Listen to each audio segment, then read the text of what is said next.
شلون تعرف اذا الواتساب عليه تجسس او في شخص ثاني داخل معاك بالواتساب؟ يعني عارف صورك، عارف فيديوهاتك، عارف علومك كلها الخاص، كل شيء ترسل على الواتساب يشوفه قدامه. شلون تعرف؟ شوف اللي تحتاجه انك تدخل على الواتساب، بعد ما تدخل على الواتساب تروح عند الاعدادات، بعدها عندكم الاجهزه المرتبطه تشوفونها، ادخل عليها. اذا لقيتها بالشكل هذا والاجهزه المرتبطه وفي جهاز واحد، يعني في شخص داخل معاك بالواتساب. طبعا يطلع لك متى اخر نشاط والامور كلها، اضغط عليه بالشكل هذا وسوي له تسجيل خروج مثل ما تشوفون.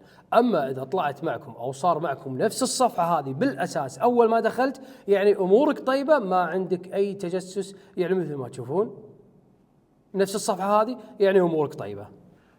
وعشان تكونون على بينه، المكان هذا عشان احد يسجل فيه لازم تعطيه صلاحيه الفيس اي دي او ادخال كلمه السر الخاصه بالجهاز، يعني مو اي شخص يقدر يسجل نفسه على طول، لا لازم هذه الصلاحيات.